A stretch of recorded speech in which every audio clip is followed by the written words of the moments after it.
Hey, yo tout le monde, j'espère que vous allez bien. Aujourd'hui, on se retrouve pour une petite review du set 75 088 Senat Commando Trooper de 2015, 106 pièces. Alors, pour commencer, on a celui-là. Celui-ci, c'est le chef des squads, si vous préférez. C'est le chef des clones, justement, des Senat Clone Troopers. Alors, la figurine, vraiment bien élaborée, hein. On a le relief, on a l'armure de clone. Ce sont des figurines collector car elles n'ont jamais été créées auparavant, que ce soit depuis 1999 jusqu'à aujourd'hui, parce que c'est quand même un set de 2015, on est en 2019. Le blaster, bah c'est toujours les mêmes, hein. C'est les blasters à pion, où l'on peut tirer. Hop. Le casque, bah le visage, vous avez des visages clones, mais le clone, c'est sympa, hein. Parce que vous avez aussi des visages clones, attendez que je vous le retrouve, comme ceux-là. Ceux-là, c'est ceux qu'on retrouve sur les Stormtroopers de l'Empire ou du Premier Ordre, voire des clones aussi, vu la preuve, voilà. La différence entre les clones, justement, soldats et les gradés, c'est la couleur blanche dessus.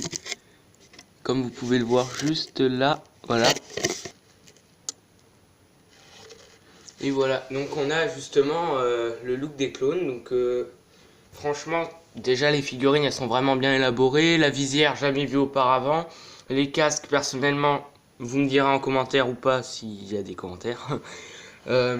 J'ai jamais vu ces casques auparavant, donc une pièce nouvelle, donc à savoir c'est que ça coûte assez cher à Lego, donc je pense que il y a des chances qu'un jour on le retrouve, mais sûrement pas tout de suite, hein. Le set est vraiment bien fait en soi.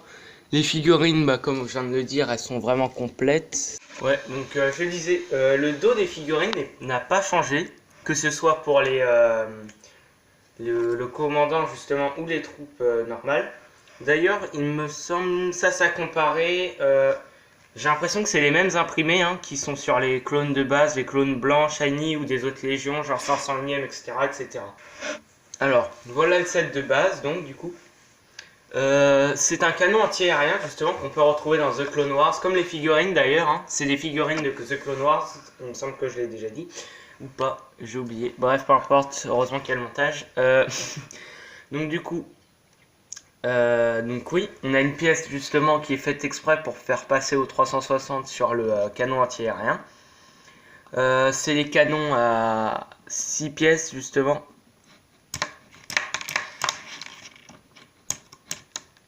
Hop. Pour positionner la figurine justement, bah, vous avez justement le petit écran de visée, la place pour la figurine et un petit crochet justement pour attacher le pistolet. Hop. Donc ça c'est bien. Ce serait bien qu'ils fassent la même chose justement sur les sets à sabre laser. Il me semble qu'ils l'ont fait sur je ne sais plus quel set, c'est pas grave. Je vous dirai peut-être ça dans une autre vidéo. Donc il n'y a plus qu'à asseoir la figurine justement, vous avez le 360 du coup, vous pouvez bouger le canon dans tous les sens. Et pour s'intéresser un peu plus à la technique justement, donc on a justement des pièces de Lego Technics. Une pièce transparente pour faire croire justement qu'il n'y a rien en dessous, sauf qu'elle est primordiale pour faire tenir le set. Des pieds amovibles, hein. Donc voilà, donc petit set, c'est assez bien parce que souvent Lego a du mal à faire des sets qui ressemblent à quelque chose sur les Battle Pack. En attendant les figurines, je vous les conseille. Le canon en soi, oui, il est conseillé, hein. C'est assez bien parce que justement, moi j'ai ce set 2 fois. Donc ce qui est bien, c'est pour les collectionneurs pardon, de figurines. On a vraiment des figurines collector. C'est vraiment 2015 est une année justement de figurines collector. On avait les Stormtroopers de Star Wars Rebels, les Stormtroopers justement Shining là sur, enfin Shiny pardon, sur les sur les en couleur gunmetal dans l'autre Battle Pack. Donc 2015 c'était une bonne année Battle Pack. Si ça vous intéresse ce genre de vidéo, ou de toute manière je pense que je vais en refaire, peut-être pas sur des battle packs mais surtout sur des reviews de figurines etc etc. Donc je vous dis à bientôt pour une prochaine vidéo. Salut!